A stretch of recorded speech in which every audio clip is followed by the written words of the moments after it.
বন্ধুরা, আজকে চলে আসলাম আরো একটা ছোট্ট ব্লগ নিয়ে তোমাদের জন্য। চলো দেখাই তাহলে রান্নাটা কি রান্না হচ্ছে। এখানে মান কচু, আলু আর চিংড়ি মাছ দিয়ে তরকারি হচ্ছে। এখানে প্রায় 100 গ্রামের মতো চিংড়ি মাছ নিয়েছি। আর কচু, মান কচু দেখো কেটে রেখেছি। মান কচুটা ভালো করে ছুলে নিতে হবে, বেশ গুঁড়ো করেই ছুলতে হবে, তাহলে আর গলা ধরবে না। মান কচুটা সাইজটা দেখো, ছোট ছোট পাতলা পাতলা করে কেটে রেখেছি, লবণ মাখিয়ে রেখেছি। আর চিংড়ি মাছ কেটে ধুয়ে রেখেছি। এবার একটা পেস্ট করে নেবো, আদা, কাঁচা লঙ্কা, টমেটো। দেখতেই পাচ্ছ এটা পেস্ট হবে। আর কচুটা ভালো করে ধুয়ে নিতে হবে। কচুটা কিন্তু গরম জলে সেদ্ধ করতে হবে আলুর সাথে। যদি তোমরা মনে করো আলু খাবে না তো আলু দেবে না, আমি আলু কচু একসাথেই করেছি। আহ, রান্না করব একসাথেই। তো দেখো গরম জল করে এর মধ্যে লবণ দিয়েও আমি আবার আহ একটু সেদ্ধ করে নেবো। যদি পারো একটু পাতিলেবুর রস দিয়ে দিও, ব্যাস, তাহলে চিন্তা মুক্ত হয়ে যাবে।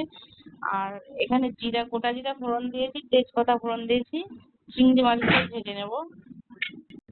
চিংড়ি মাছটা ভালো করে ভাজা হয়ে গেলে সব মশলাগুলো এখানে কষিয়ে নেবো। লঙ্কার গুঁড়ো, জিরার গুঁড়ো, হলুদ আর যে পেস্ট করে রেখেছিলাম মশলা, সেই মশলাটা দিয়ে দিলাম।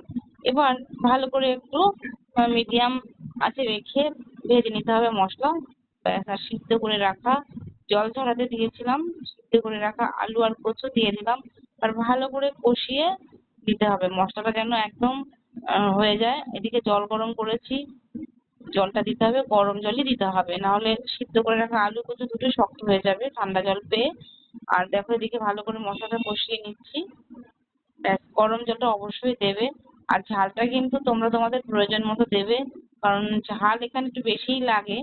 এবার যদি মনে করো যে না ঝাল কম খাবে, আগেই বলছি লেবু আর লবণ দিয়ে কিন্তু মাখিয়ে রাখবে কচুটা বা সিদ্ধ করবে, যে কোনো একটা কিছু। লেবুটা ইউজ করার চেষ্টা করবে, তাহলে আর যে বিষটা থাকে কচু, সেই বিষটা চলে যায়, গলা ধরে না। আমি একটা গামাখা করে রান্না করবো বলে আমি আমার প্রয়োজন মতো জল দিলাম। এবার যতক্ষণ ফুটবে, ব্যাস, আলু আর কচুটা তো এমনি সিদ্ধ করা, আরো মাখা মাখা হয়ে যাবে। আমি একটু গামাখা করে রান্না করবো, তোমরা যদি ঝোল চাও তো এভাবেই নামাতে পারো। আর আমি যেহেতু সিদ্ধ করে রেখেছি তাই জলটা অল্প দিয়েছি, দেখো। আর রংটা এরকম হয়েছে তার কারণ কাঁচা লঙ্কা দিয়ে রান্না করেছি। কাঁচা লঙ্কার তরকারিতে একটু এরকম হবেই, স্বাভাবিক। আর তেলটা কিন্তু আমি কম খাই, আমি সব রান্নাতে আমি বলি, বা দেখো আমার রান্না যারা দেখো তারা তো বুঝতেই পারো যে আমি সব রান্নাতেই তেলটা একটু একদম পরিমাণ মেপে মেপে খাই। আর একটু গরম মশলা তো দিতেই হয়, যদি ধনিয়া পাতা থাকে কোনো ব্যাপার নেই, আমি শাহি গরম মশলা দিয়ে দিলাম, ব্যাস, রান্না রেডি।